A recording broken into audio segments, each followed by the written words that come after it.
ko am na solo lool ci koor gi ndox la bu mucc ayib bu bëri ferñeent ñu leen koy recommander la première eau santé. Alors Tine, sur la question bi nga xam ni moom la ñu évoqué entre Diomaye et Sonko laata ñuy terminer avec la candidature de Macky Sall bien évidemment. fi doyen bi mu jeexalee foofu lay tàmbalee. Bassirou Diomaye Faye c'est notre soldat. wallaay. ñun ñoo ko ngem. def ko candidat. ñu bëri dañuy wax waxu récépissé.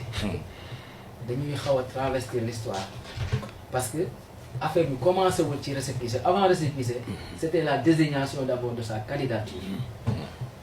Ousmane Sonko jël ay profil yu bëri jël Habib Sy jël Cheikh Tidiane Dièye am ñeneen ñoo xam ne Pastef dañ leen joxoon dañ leen waxoon dem leen jëlee ay fiches de parrainage. C'était une stratégie.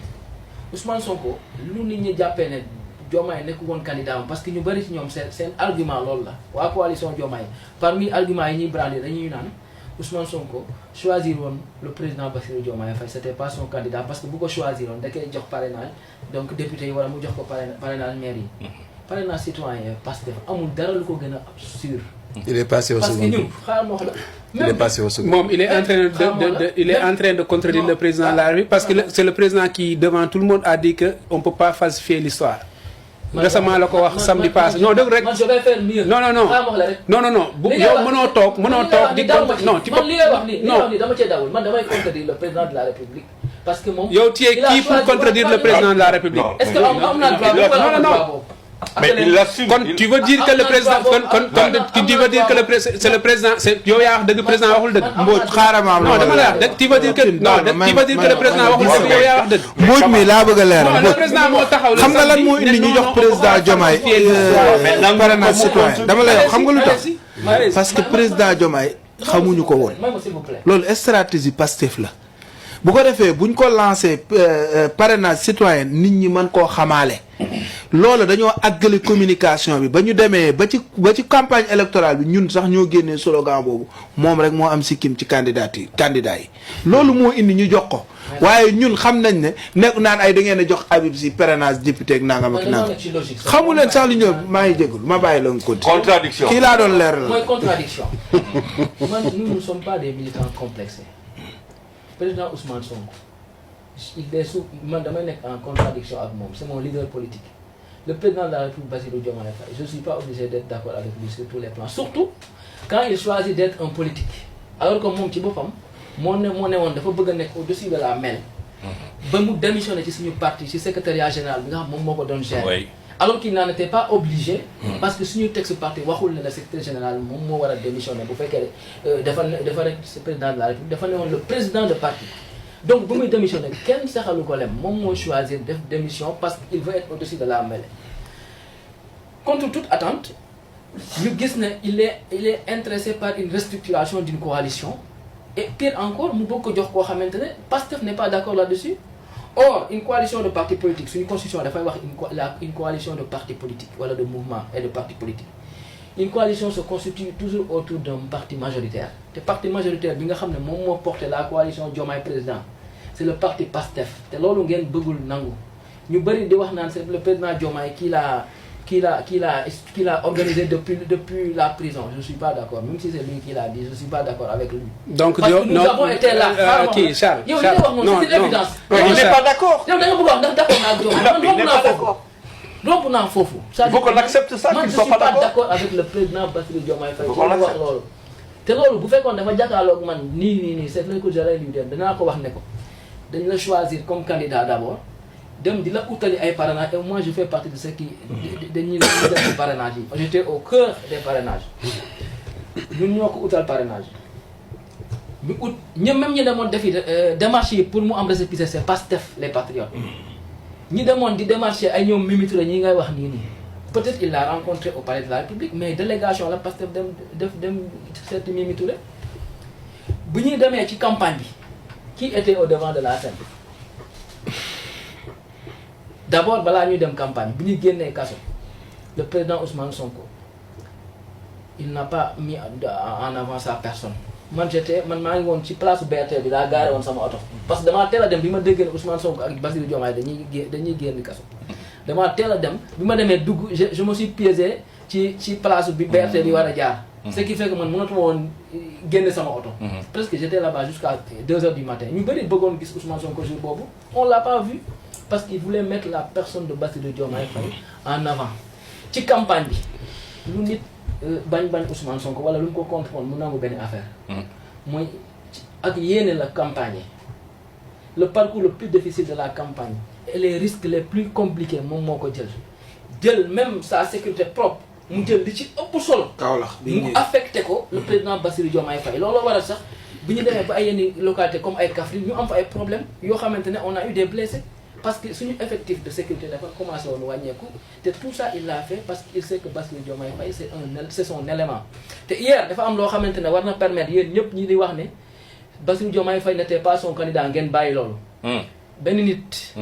moo nekkoon au cœur de ce processus là. muy Amadou Ba. hier il a fait une émission. pour wax ne ñiy wax ne waa Pastef dañu mettre pression à Ousmane Sonko pour que mu choisir Bassirou Diomaye Faye nañu arrêté. loolu amul. C'était son mandataire. Au contraire il a dit qu'au contraire c'est Ousmane Sonko qui leur a imposé. Bassirou Diomaye Faye. Babacar Ndiaye.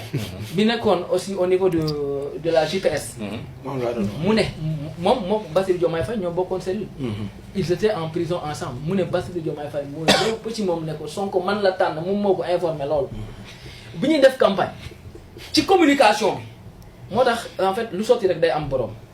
parce que bi ñuy nekk campagne. te duñ leen ko bàyyee nag. bi ñuy nekk campagne bi affaire yi di metti on sait kan moo porté woon la communication de Bassirou Diomaye Faye yaa ngi wax sànq ñun Pastef dañoo bañ a défendre Bassirou Diomaye Faye c'est vrai quelque part mais à quel moment la yenn patriotes yi commencé décourager ci mbiru Bassirou Diomaye Faye ba fësalatuñu son profil bu ñuy wax ci waxu gouvernement bi ñuy jiital la personne de Ousmane Sonko kañ la loolu commencé ak lan moo tax c'est la bonne question à se poser ils ont vu à un moment donné que Bassirou Diomaye Faye en tant que président de la République dafa dem ba jàpp ne ñi nga xam ne ñoo ma porté au pouvoir en 10 jours moom mu reconnaître ko dafa dem ba yaakaar ne ñooñu noonu peut-être enragé naa dem uti beneen famille politique boo xam ne ça s'appelle la coalition Diomaye boo xam ne bu ñuy def législative pourquoi qui avait convoqué la conférence des leaders kan moo waxoon ne Pastef day dem ci bannière boppam lan moo tax Bassirou Diomaye Faye newul woon. xam nga seen foofu mooy loolu mooy contradiction yi. ah bon non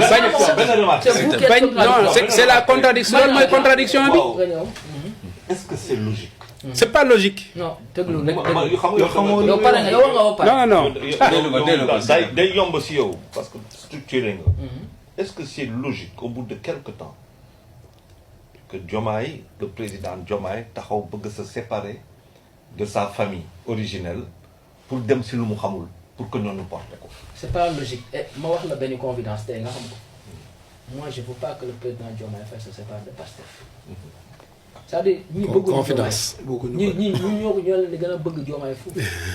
dégg nga question doyen Charles bi. man dégg naa ko bu baax c'est pas logique que le président Diomaye veuille se séparer mais le président Bassirou Diomaye dans ce qu'il dit il dit que mu ngi Pastef mais gis nga l'appartenance à un parti politique ça se décrète pas mënoo ne da nga nekk ci Pastef mu lenn la ki nga xam ne moom mooy la personne la plus importante du parti parce qu'il faut dire les choses telles quelles. Dans Pastef c'est Ousmane. Dans Pastef il y a Ousmane Sonko. Il y a une seule constante. li tax il y a Ousmane Sonko. C'est la seule constante. Et pourtant parfois c'est ce qui nous a sauvés gis nga en 2024 bu nekkul woon le fait que ñu am un parti boo xam c'est porté par une personne on n'aurait pas de candidat bu ñu meloon ni APR tuuti même bu ñu amee candidat du ñu am solidarité bi war pour porter ko wax nga ko sànq. 106. Macky Sall il a appuyé sans appuyer. Amadou Ba ça c'est vrai.